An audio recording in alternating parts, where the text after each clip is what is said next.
हमने infinite series की शुरुआत की थी और हम पढ़ रहे थे बिल्कुल अच्छी तरीके से, हमने स्टेप बाय स्टेप चीज़ों को देख रहे थे। आज हम कोची से रिलेटेड जो इंपॉर्टेंट चीज़ें आने वाली हैं, कोची की इंपॉर्टेंट थ्योरमें आ रही हैं, कुछ स्टेटमेंट्स आ रहे हैं जो आपको आगे जाकर इन क्वेश्चन, जब क्वेश्चन सोल्व करेंगे तब आपको पता चलेगा कि इन चीज़ों की क्या क्या इंपॉर्टेंस हैं। तो ये जो छोटी छोटी जानकारी आपको आगे काम देगी जब आप और प्रकार के टेस्ट लगाएंगे, अम टेस्ट, पी टेस्ट, इस प्रकार के जो मैं बार बार आपको वीडियोज में कह रहा हूँ। तो वो जब आप टेस्ट लगाएंगे तो उनमें आपको विसरण की जांच करनी होती है, कन्वर्ज है या डाइवर्जेंट है, वो चीज़ें आपको चेक करना होता है। तो वो चीज़ें यहीं से ही, अगर ये चीज़ें आपको याद हो रही हैं तो आप वो आगे चीज़ें कर पाएंगे, अन्यथा आपको बहुत ज़्यादा इन चीज़ों में प्रॉब्लम आने वाली है। तो मेरे कहने से जितने भी ये वीडियोज़ हो चुके हैं, तो पहले तो आपने देख ली हैं, जितने देखे हैं। अब जो इनफाइनाइट सीरीज़ के जितने भी लेक्चर हो चुके हैं वो लेक्चर आप देखिए। मेरे ख्याल से 31वां लेक्चर इसका पहला लेक्चर था और आज 5वां लेक्चर है इनफाइनाइट सीरीज का। तो वो पहले जो 3-4 लेक्चर हो चुके हैं वो एक बार आप जाकर जरूर देखें और फिर आप इस लेक्चर को देखिएगा, तो आपको निश्चित रूप से जो चीज़ें हैं वो थोड़ी थोड़ी और भी आपको इसमें इंक्रीज होती रहेगी और आपको याद करनी पड़ेगी दोस्तों, क्योंकि तभी आप आगे जाकर क्वेश्चन सोल्व कर पाएंगे। अन्यथा आप खुद देख लीजिएगा कितने प्रकार, क्योंकि कितनी ज़्यादा इन क्वेश्चन में प्रॉब्लम होती है ये हमें पता है, और आपको बस चीज़ें यही एक तरीका है, एकमात्र तरीका है, या आप इन वीडियोस को बार बार देखिए और खुद प्रैक्टिस जरूर कीजिएगा। चलिए शुरू करते हैं कोची की। तो कोचीज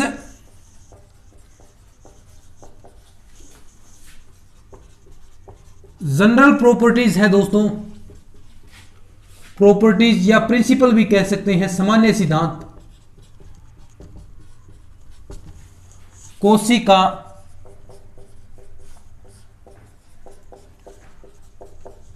सामान्य सिद्धांत।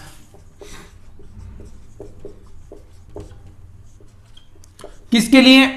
सीरीज के लिए। कोची ने बहुत चीजें दे रखी हैं दोस्तों, लिमिट के लिए भी आपको मैंने चीजें पहले आपको बताया था किस प्रकार कोची का जनरल सिद्धांत था। विसरण के लिए पहले भी आप xn माइनस xm, ठीक ऐसा ही यहां पर इसने लागू किया है। इनफाइनाइट सीरीज के लिए भी कहा है कि ऐसा ही लागू होगा। तो वो कैसा होगा देखिए, हम चीजें बता रहे हैं आपको कि कोची का पहले हमने पढ़ चुके हैं, ठीक उसी तरीके से चीजें यहां पर भी रिपीट होने वाली हैं। तो जो प्रिंसिपल है इसका किसके लिए है? ये इनफाइनाइट सीरीज के लिए, इनफाइनाइट सीरीज के लिए कोची का ये जनरल प्रिंसिपल है। स्टेटमेंट क्या है इसका दोस्तों?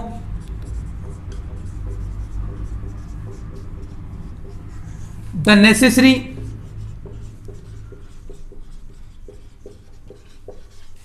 एंड सफिशिएंट,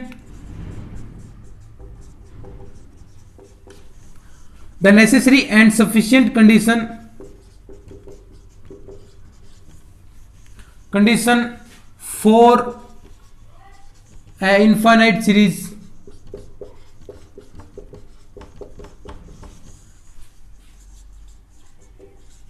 टू कन्वर्स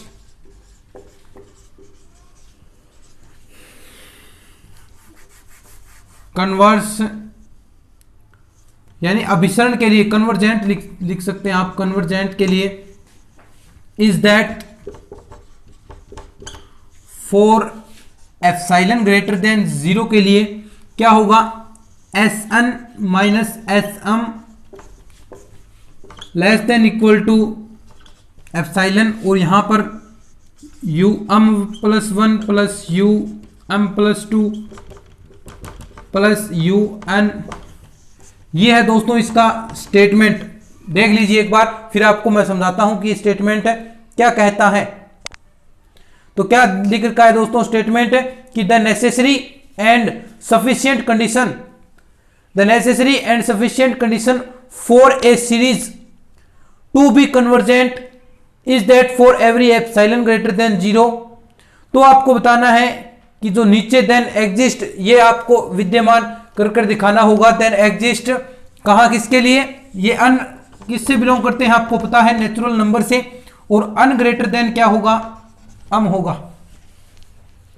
तो the necessary and sufficient condition for a infinite series to convergent is that epsilon greater than 0 क्या होगा? Sn minus Sm less than equal to epsilon. और दूसरी प्रॉपर्टी ये है यानी ये एक ही बात होगी दोस्तों, अन में से आप अम घटाएंगे तो जो बीच वाला पार्ट बचेगा वही शेष रहेगा, क्योंकि अम क्या होगा, अन से पहले वाला, और टोटल में से आप घटाएंगे तो जो अम के बाद जो अन तक पार्ट बचा है वही तो शेष रहेगा। तो ये है, क्या कहती है प्रॉपर्टी, कि जो आपके पास सीरीज है, जो हम सीरीज पढ़ रहे हैं, उसके कन्वर्जेंट होने के लिए, अभिसारी होने के लिए आवश्यक और पर्याप्त प्रतिबंध, यानी दोनों ओर से संतुष्ट होगी चीजें। अगर यहां से ये पार्ट अभिसारी है, अगर ये अभिसारी है तो ये Sn माइनस Sm होगा। अगर आपके पास ऐसा Sn माइनस Sm आ जाता है तो जो ये वैल्यू आपकी बनेगी वो भी क्या होगी, कन्वर्जेंट या अभिसारी होगी।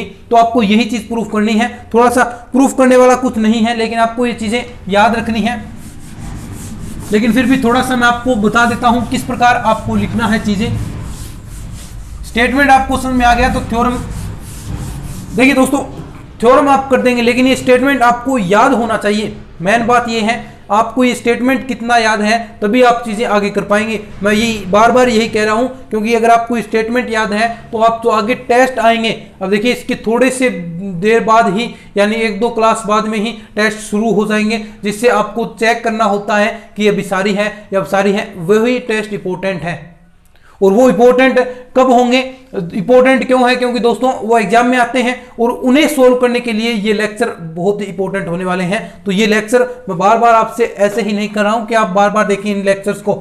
तो देखिए, Sn minus Sm less then epsilon, आपको ये प्रूफ करना है। तो मान लीजिए आपके पास U1 कोई सीरीज है और उसमें इस प्रकार के कोई UN तक स्टेप्स है, सीरीज चल रही है, एक पद के बाद एक पद आएगा, ये हम डेफिनेशन पढ़ चुके हैं। और आपके पास इसका योग दे रखा है U1 बराबर, कुछ भी योग मान सकते हैं दोस्तों, सिग्मा U1 इसका क्या है, मान लीजिए इसका डिफरेंशियल एडिशन कह सकते हैं आप, या योग कह दीजिए, यानी आंशिक योग, ठीक है। और जो हम देखिए यहां पर और चीजें पढ़ते हैं, जो योग का अनुक्रम होगा, योग का सीक्वेंस, ये भी चीजें पढ़ते हैं। Sn, जो Sn होता है वो क्या होता है, आंशिक योग का अनुक्रम।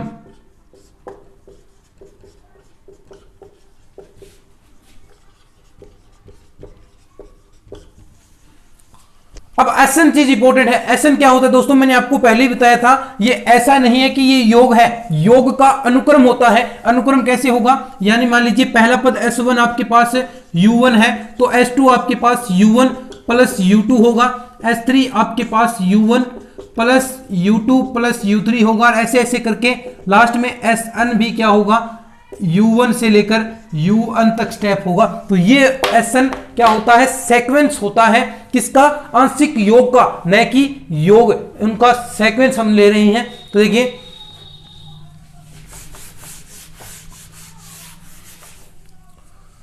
तो Sn में तो दोस्तों जितने U1 से लेकर आगे UN तक आ जाएंगे।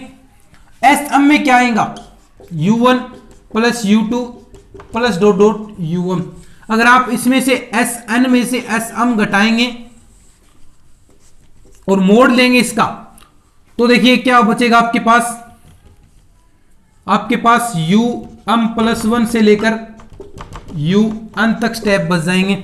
और दोस्तों कोची की, जो मैंने आपको पहले बताया था, जो कोची की इक्वेशन है उसके तहत Xn माइनस Xm होता है वो लेस देन एप्सिलॉन है। तो ठीक ऐसे ही जो ये वाला पार्ट है वो भी Sn minus Sm less then epsilon हो जाएगा, और यही एप्सिलॉन ग्रेटर देन 0 है, अन बिलोंग्स टू नेचुरल नंबर है, और अन ग्रेटर देन अम है, और यही डेफिनेशन इसकी होगी, यानी ये सीक्वेंस। और ऐसे ही दोस्तों अगर ऐसा है तो ये अनुक्रम होगा। सबसे पहले हम लेकर चले थे कि आपको यहां पर मानना है कि जो ये सीक्वेंस क्या है, कन्वर्जेंट सीक्वेंस है, और यही प्रॉपर्टी आपको यहां पर लगानी है। अब एक और हम छोटी सी थ्योरम, इंपॉर्टेंट दोस्तों स्टेटमेंट है, ये थ्योरम नए आए एग्जाम में नहीं आएगी, लेकिन ये चीजें इंपॉर्टेंट हैं, बार बार मैं कह रहा हूं। एक बार इसका आप स्क्रीनशॉट ले लीजिए या लिख लीजिए।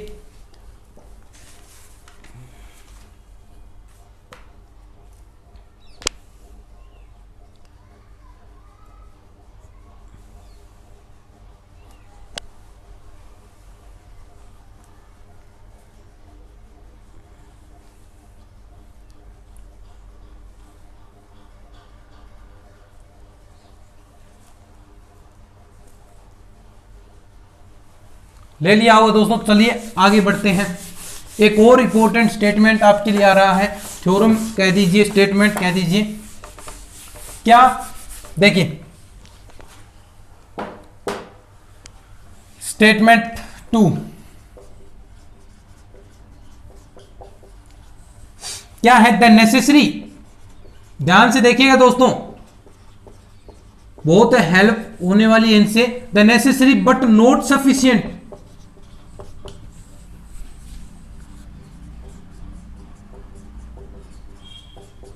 समझाऊंगा एक बार, आप लिखिए इसको। कंडीशन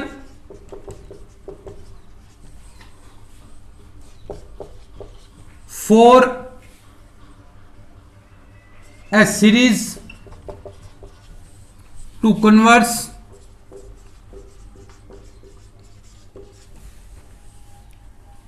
यानी सीरीज आपके पास क्या है दोस्तों, to converse is that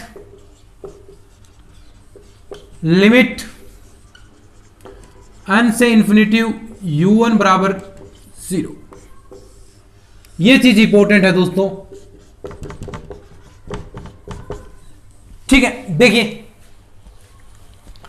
the necessary but not sufficient, अनिवार्य है, होगा लेकिन आवश्यक नहीं है। Necessary and but not sufficient यानी दोनों ओर से अगर ये चीज होती है तो इसका विलोम सत्य नहीं होगा। जो हम देखिए नेसेसरी एंड सफिशिएंट आती है तो दोनों ओर से, एक बार हमने अभिसारी लेकर चले तो आपको ये चीज प्रूव करनी है, फिर आप ये चीज लेकर चलेंगे आपको अभिसारी प्रूव करना होता है। तो इसमें ऐसा नहीं होगा, एक कंडीशन मैच होगी दूसरी इसमें मैच नहीं होगी। तो यही है, एक बार इस स्टेटमेंट को आप उतार लीजिए दोस्तों, इंपॉर्टेंट चीजें हैं, या फिर आपके पास बुक होगी लेकिन एक बार उतार लीजिए और बुक से प्रैक्टिस जरूर कीजिएगा। चलिए अब हम मान लेते हैं इसका प्रूफ, देखिए यहीं लिख देते हैं, छोटा सा प्रूफ होने वाला है। प्रूफ में कुछ नहीं है दोस्तों। मान लीजिए आपके पास कोई सीरीज un है और उसमें Sn क्या है, आंशिक योग का अनुक्रम। इस चीज को समझिए दोस्तों, आंशिक योग का अनुक्रम है यानी सीक्वेंस होगा। तो आपको पता है u1 इक्वल क्या था, अभी हम पढ़ के आए हैं Sn माइनस, उससे नीचे वाला पद आप घटा सकते हैं, Sn minus Sn minus Sn-1, last पद में से पहला पद हम उससे पहला पद हम घटा रहे हैं, u1 बराबर। अब आपको पता है दोस्तों कोई भी सीक्वेंस होता है उसकी जो लिमिट है वो पूरे सीक्वेंस के स्टेप्स के लिए लागू होगी, यानी जो xn स्टेप्स के लिए है वो क्या xn+1 के लिए भी लागू होगी। अगर xn पद की जो स्टेप्स है उसकी लिमिट अल है तो क्या वो xn+1 के लिए भी अल होगी। आपको पता है ये चीजें, मैंने बार बार इस चीजों को दोहराया है, आप पहले भी जाकर वो चौथा या पांचवा लेक्चर आप देख सकते हैं, उसमें हमने बिल्कुल अच्छे तरीके से ये चीज बताई है कि Sn, अगर xn आपके पास सीक्वेंस है, जो पद है xn, उसकी जो लिमिट है वो xn+1 के लिए भी वही होगी, यानी अल xn की है तो xn+1 के लिए भी क्या होगी साथियों, अल होगी। तो ऐसा ही देखिए इसके लिए भी होगा। अगर Sn लिमिट Sn से इंफिनिटिव, इस सीक्वेंस की लिमिट अल मान ले या अस मान ले, कोई बात नहीं दोस्तों, एक ही बात है, कोई सी भी आप मान सकते हैं। तो क्या ये Sn-1 के लिए भी अस या अल होगी। तो देखिए आप लिमिट लगाइए, लिमिट u1 अन से इंफिनिटिव Sn की अल माइनस अल क्या हो गया 0, और यही आपको प्रूफ करना था। तो यही आपकी कंडीशन है, लेकिन इसका विलोम सत्य नहीं हो सकता। आप एग्जाम्पल निकाल कर देख सकते हैं बड़े आराम से, हम भी इस तरह के बहुत सारे एग्जाम्पल आपको करवाने वाले हैं। तो दोस्तों ये सारी चीजें आपको बताई है, ये चीजें पिछली क्लास में भी हमने कुछ इंपॉर्टेंट थ्योरम में पढ़ी थी, कुछ इंपॉर्टेंट स्टेटमेंट पढ़े थे अभिसरण के लिए, कि कोई आपके पास सीक्वेंस है किसी प्रकार का जिसको नेचर है उस सीक्वेंस की, तो उसमें आप चाहे कुछ ऐड करें, कोई परिमित वैल्यू, कोई फाइनाइट वैल्यू, चाहे गुणा कराएं चाहे घटाएं, तो उसके मान में कोई, उसकी नेचर में कोई भी फर्क नहीं पड़ेगा। और हमने एक पढ़ी थी कि अगर आपके पास कोई स्टेप है, एक फिक्स वैल्यू से सारे आगे वाले स्टेप बड़े होते जा रहे हैं, इंक्रीज होते जा रहे हैं, तो वो श्रेणी या सीरीज क्या कहलाएगी, डाइवर्जेंट कहलाएगी, अपसारी कहलाएगी। इस प्रकार हमने, और एक और पढ़ी थी दोस्तों कि जो दो सीरीज हैं उन्हें जोड़ेंगे तो उनके जो आपको योग मिले हैं वो भी आपस में ऐड हो जाएंगे। ये भी हमने पढ़ा था, s प्लस माइनस टी, इस प्रकार हमने आपको स्टेटमेंट बताया था। और 2 आज और हो गई कि यह प्रॉपर्टी है कि उसका जो सीक्वेंस होने के लिए कोई सीरीज की नेसेसरी कंडीशन है लेकिन सफिशिएंट नहीं है कि लिमिट n से इन्फिनिटी u1 बराबर 0 होना चाहिए। तो ये नेसेसरी कंडीशन है, ना कि सफिशिएंट कंडीशन है। तो दोस्तों उम्मीद करता हूं आपको ये सारी चीजें याद है, याद रखनी है, न हो तो आप कर लीजिए याद, क्योंकि बहुत ज्यादा ये इंपॉर्टेंट है, आपको काम आने वाली है। तो साथियों आज के इस लेक्चर में, आज की इस लेक्चर की सीरीज में इतना ही। मिलते हैं फिर इस तरह के और इंपॉर्टेंट और नए एपिसोड के साथ। धन्यवाद। जय हिंद, जय भारत।